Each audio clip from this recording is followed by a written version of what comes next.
Hello everyone, my name is S.A Qureshi and today I am going to discuss about the topic black box testing. So without any further delays, let's start the video. Black box testing. Black box testing is a software testing method in which the functionalities of software applications are tested without having knowledge of internal code structure, implementation details, and internal paths. It mainly focuses on input and output of software application and is based on software requirements and specifications. Black box testing is also known as behavioral testing. Here is a diagram to understand easily what is black box testing. Generic steps of black box testing. In black box testing, there are 6 steps. The one is based on the specifications of requirements, so it is examined in the beginning. In the second step, the tester creates a positive test scenario and an adverse test scenario by selecting valid and invalid input values to check that software is processing them correctly or incorrectly. In the third step, tester develops various tests such as decision table, all pairs test, cause effect graph, error estimation, etc. In the fourth phase, it includes the execution of all test cases.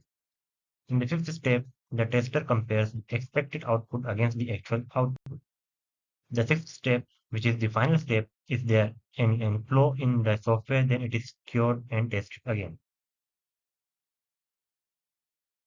Now we will understand about the black box testing techniques.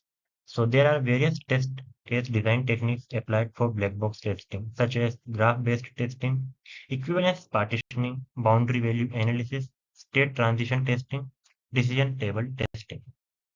First, we will understand about graph-based testing. So in the graph-based testing, each and every application is built up of some objects. All such objects are identified and the graph is prepared. From this object graph, each object relationship is identified and test cases are written accordingly to discover the error. Here we can see the directed link, bidirectional link, and the parallel link to understand it better. Now, what is equivalence partitioning? This technique is also known as equivalence class partitioning (ECP).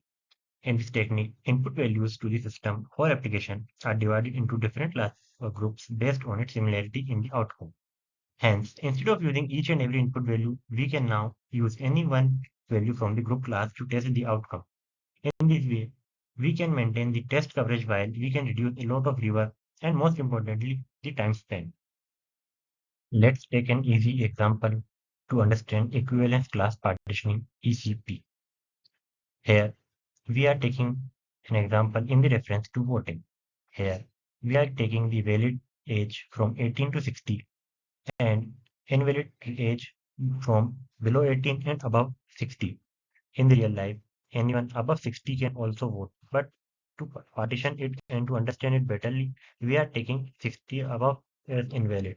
So here the valid range is 18 to 60. So it means that it accepts value from 18 to 60 only.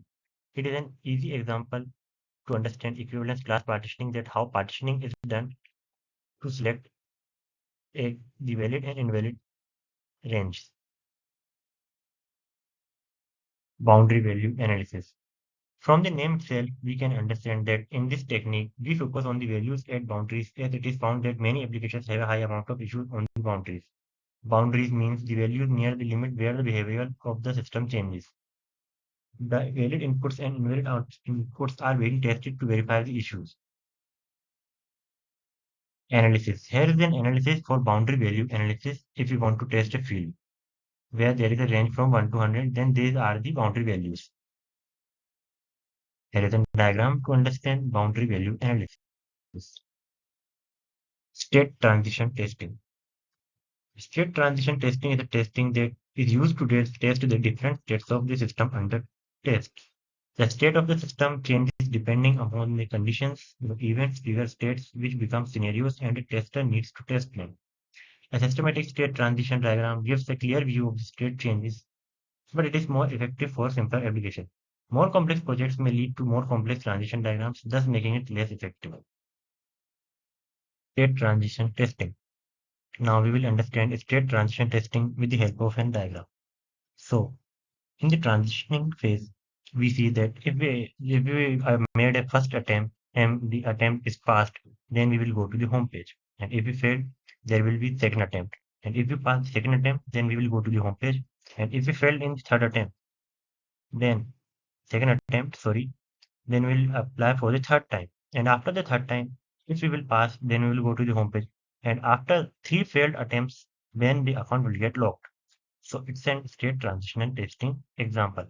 One thing we should must understand is that the testing is done, that it's a golden rule in the testing that testing must be destructive. It's the golden and the basic rule which is applied in all the sectors of software engineering. Black box testing techniques, decision table testing. As the name itself suggests that wherever there are logical relationships like you can read it properly, then we can understand that wherever we want to take any decision, then we will use the decision table testing as this tester will identify two outputs, action 1 and action 2 for two conditions, true or false. So based on the probable scenarios, a decision table is carved to prepare a set of test cases.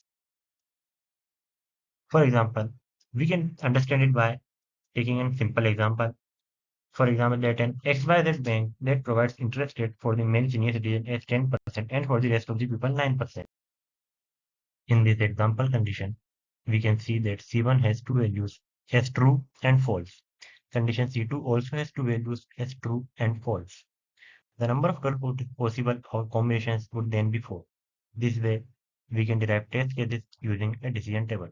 In the last, I would like to say that black box testing is a big topic and it would not be easy to cover all the topics in this short video. So I tried my best to cover all the main and important topics in a short and simple manner.